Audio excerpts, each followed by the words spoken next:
Nothing. You got a chance to meet Khalil. Yeah, I just met him 30 seconds ago.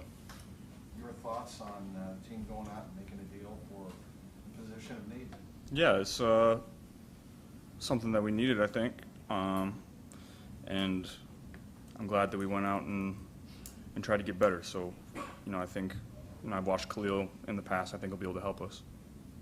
I know you're probably not really interested in going down memory lane, but because of the timing and who you're playing and where, when you think back to last year when you suffered your wrist injury, do you remember after taking the hit from Clowney what your initial thought was, and did you know kind of right away this might not be good, like this might be really serious?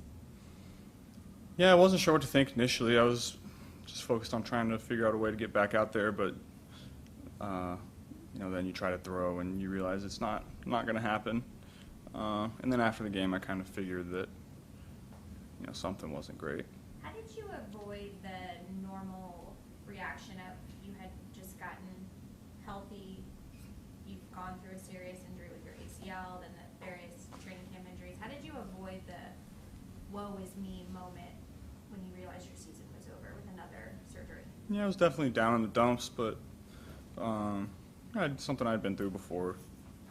I've dealt with these for several years, and I know how to get through them. And you just got to focus on getting better every day. And about a year down the road, you're going to feel fine, and it's going to be behind you. So you just got to attack every day like you're trying to get better and go from there. You were obviously dialed in after the win on Sunday. What have the past 48 hours or so been like for you? Well, you take a couple hours to relax, hang with some family after the game, and then yesterday you get back to work. You watch your tape, you get your body right. You just got to move your process up and try to fit as much as you can in the short amount.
Yeah, that's when you play a divisional opponent on Thursday. It's a team so you can, what you're going to see. The patterns of the coverages and the safeties. For the most part what works well, what doesn't. and so you can put in maybe a little more than you usually would playing a new team where it's a divisional opponent. You know the defense, so then you can put more in on a short week game plan wise. You have like 53 hours until kickoff. Can you get Khalil on the same page as you? Is that realistic? How do you think that'll be? Yeah, I think so. We'll find out, I guess, but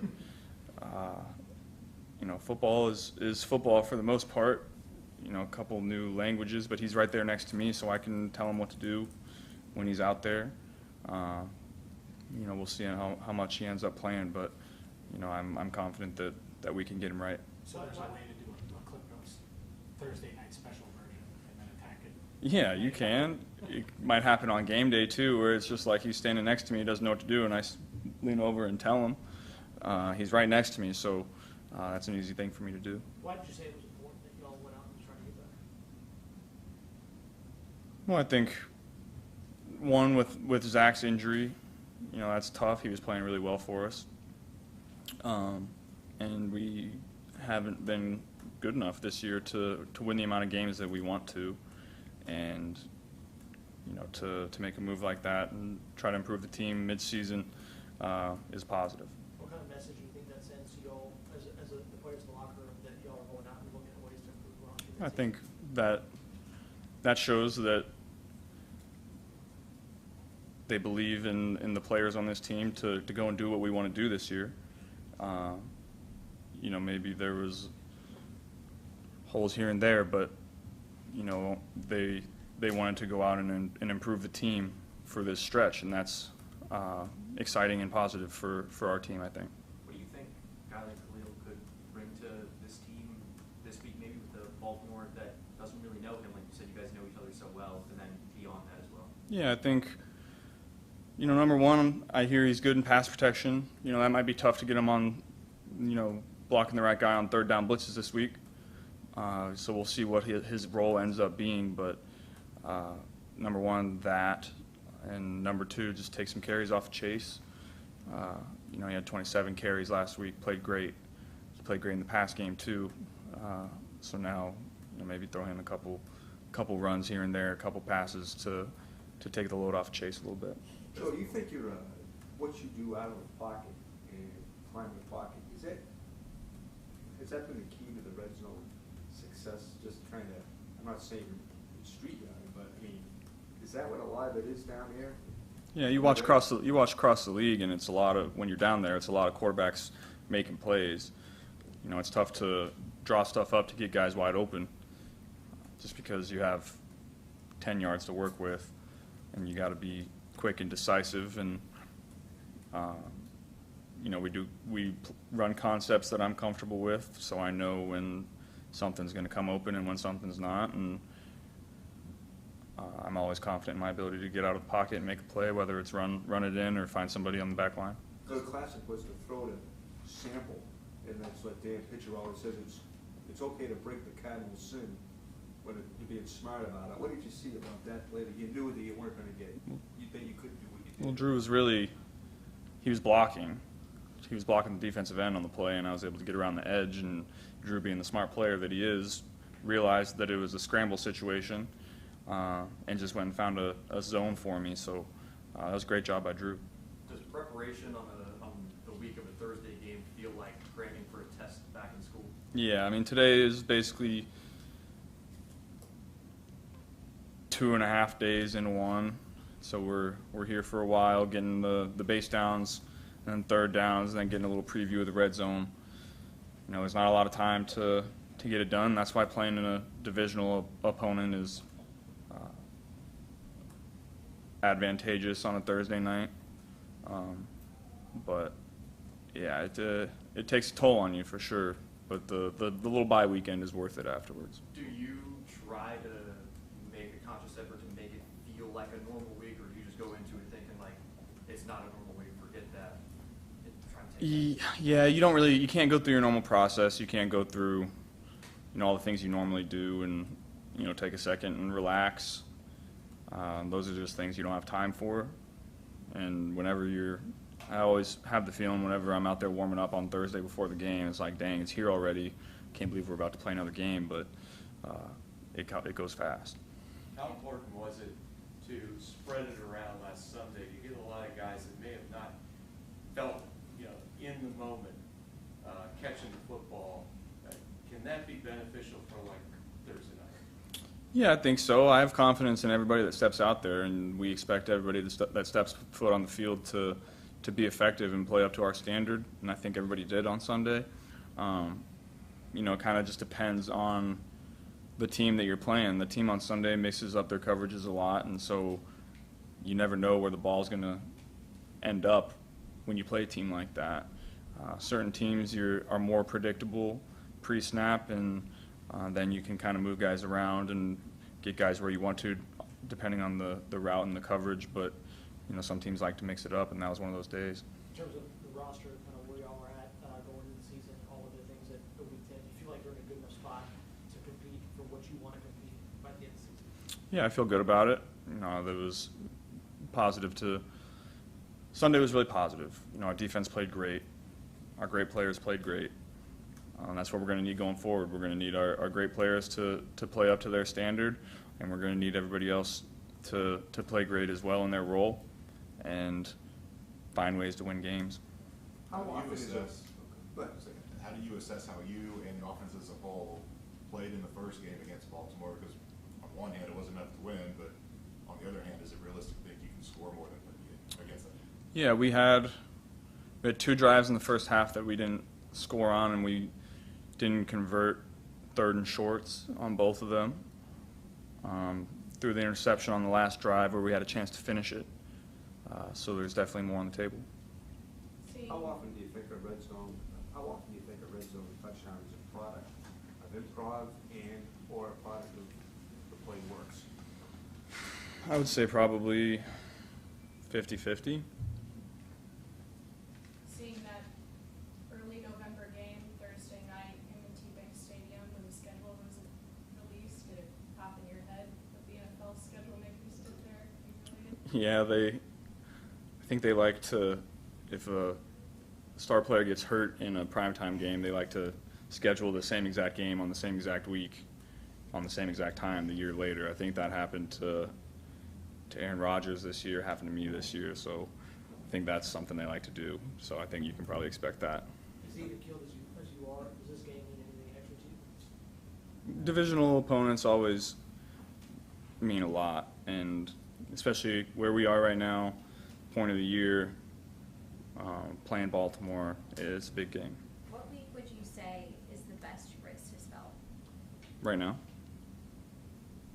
Is there anything, I know sometimes players will say coming back from injury, having to get hit the first time, then they're fully back. For you on Thursday, maybe nerves beforehand, after maybe you get hit the first play, will that kind of be the same thing for you when you're back there in Baltimore? No, we're past that at this point. That's always first, second game type of mindset. Once we get to this point of the season, it's you just go out there and play. It's the pregame jitters are gone, everything is gone. You're calm, cool, collected, and you just go out and play football. Thanks, Joe. Thank you.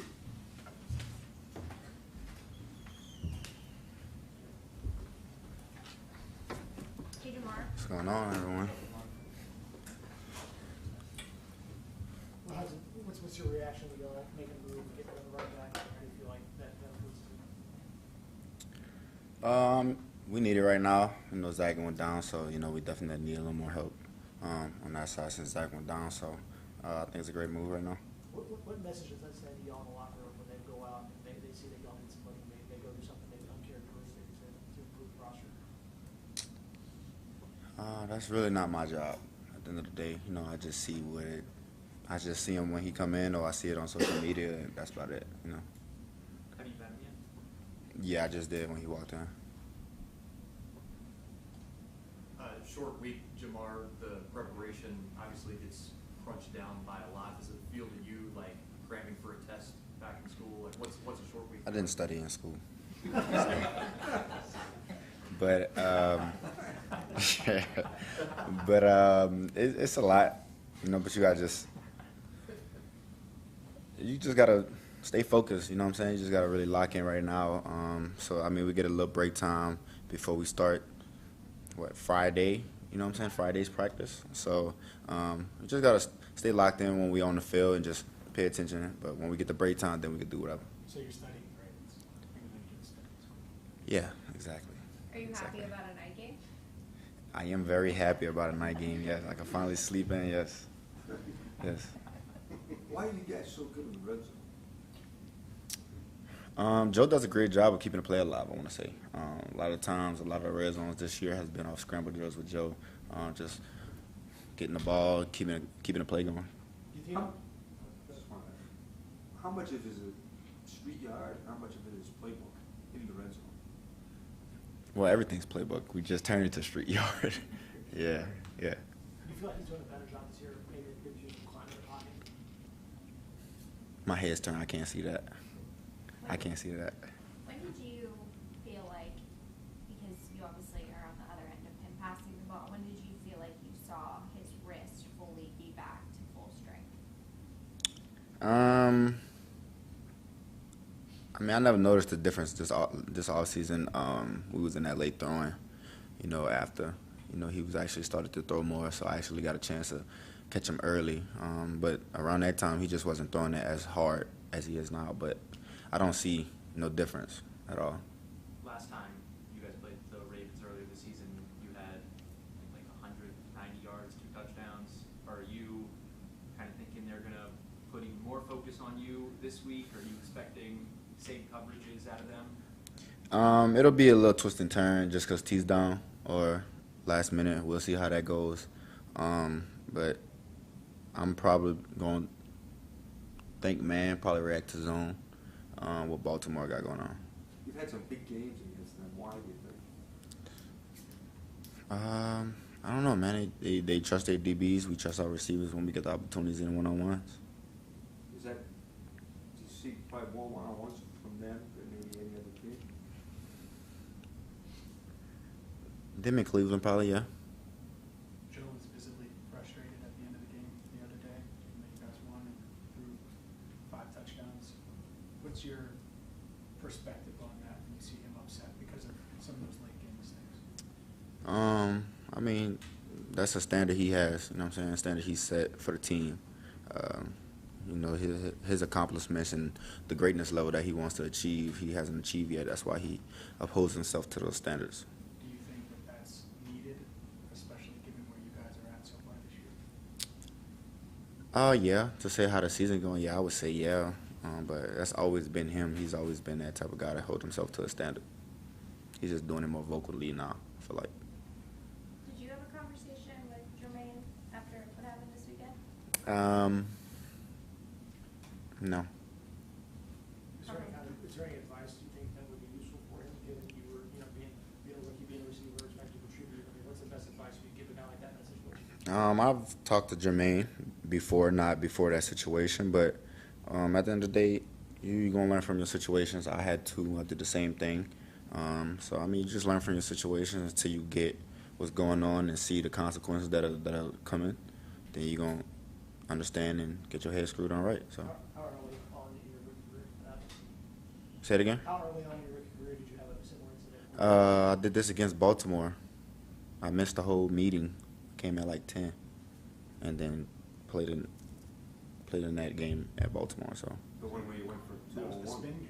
yeah. So 2-on-1. that was my last time being late though. So What for you then? What made it to one of your? I mean, it's just rookie year, getting up, got to know the scheduled timings. That was what it was for me. I wasn't used to waking up early in the scheduled timings, but I mean, now you just gotta know your schedule, know what time you want to be here. I'm not gonna speak for him, but it's gonna happen. You live and learn. You said that was your last time ever being late. Why? What made the difference there for you? Like, why was that your last time ever being late? Well, that was the best game I had all season, and I came late. So they were saying it's cool, but I know damn well it wasn't cool, So I ain't want to be late no more. Did you stand up in front of the team or anything? Apologize? Nah. My player apologized. Yeah. Has Jermaine addressed it at all with the team? Say it again. Has Jermaine addressed his? No. I mean, at the end of the day, I don't know if we expect him to. You know, that's up to him at the end of the day. So I mean, can't fault him for something like that. Why did you not talk to him after this weekend? He's a grown man. You know, I've had a conversation with him. He know right from wrong. So I'm not gonna constantly keep telling you something. You know, I don't expect T to do that to me. You know, so like I said, you live and learn. You know, he gonna learn from his experience, and hopefully it don't happen again. We'll move on forward. Are you I mean, you seem like, you joke and you say, like, my play apologize, but, like, you seem like you know what I mean, but, like, you seem like a guy where it's like, let your actions speak, you know what I mean? Like, is that kind of? Yeah, I mean, I wouldn't get in front of the whole team and apologize. Like, for me, I wouldn't. I mean, I messed up. You know what I'm saying? Me going in front of the team to apologize, not fixing a problem, you know? It's me fixing a problem myself. Yeah, it's just doing the right things moving forward. That's all. What does it mean to this team to have T back if he could possibly get on that field Thursday night? It'd be great, man. Get him back in the loops, getting him a ball again. You know, we just watched a little bit today, showing him from the last game. You know, he had a great game, so you know, it's gonna be a big piece that we're gonna be missing if he don't play. How much does it, I mean, you talk to him all the time, we don't get the chance to talk to him like you do. How much does it hurt him and kill him that he's not able to play in these games? Yeah, I mean, he's a competitor at the end of the day. He wants to play in every game he can. He wants to practice whenever he can, too. So I can understand where he's coming from as a competitor. And he just wants to help himself out and the team out as much as he can. Are teams playing you differently than after the Baltimore game? They seem more shell, I guess. This year, a lot more shell, I want to say. Probably because I'm doing a lot more moving. 2 days ago, you were in the middle of the game on Sunday. 2 days from now, you'll be about to walk out on the field again. Like, just talking about the short crunch week there. What is that like for you with 2 games being so close together? Just got to have a attack the day attitude for real. Like this morning, I walked in, seen the bags on the floor, and forgot, like, you know, that fast it's a transition. So it just shows you how you got to be locked in, and, you know, you're a pro, so you got to know how to move now. How important is this game for you guys? It's important because it's the next game up. We got to get the win. We just got to finish this game like we had a chance to last game. We didn't get to ask you Sunday, but have you banned Mike from doing that gritty, whatever that was? I want to ban him from doing that gritty. Yes, I do. I'm not gonna lie. Mid dance, I started to laugh too hard because it's much funnier in person watching it than on video. So I'm gonna try to get him doing a real one soon. How would you give any tips, or is he too far gone? He needed some tips, yeah, for sure, yeah. How would you describe his gritty currently? He's running. He's running. You think he's purposely just doing that? He is, yeah. I think that's the jersey. The jersey? Yeah. Nah, that's just the Jasewski gritty. That's what you call that. Yeah. Do you have anything planned for the weekend off? At the moment, I'm not getting there. I'm worried about this short week right now. I got to get my mind wrapped on. Thanks, Jamar. No problem. Appreciate it. And then Thanks, Cleo Jamar. is in meetings, so.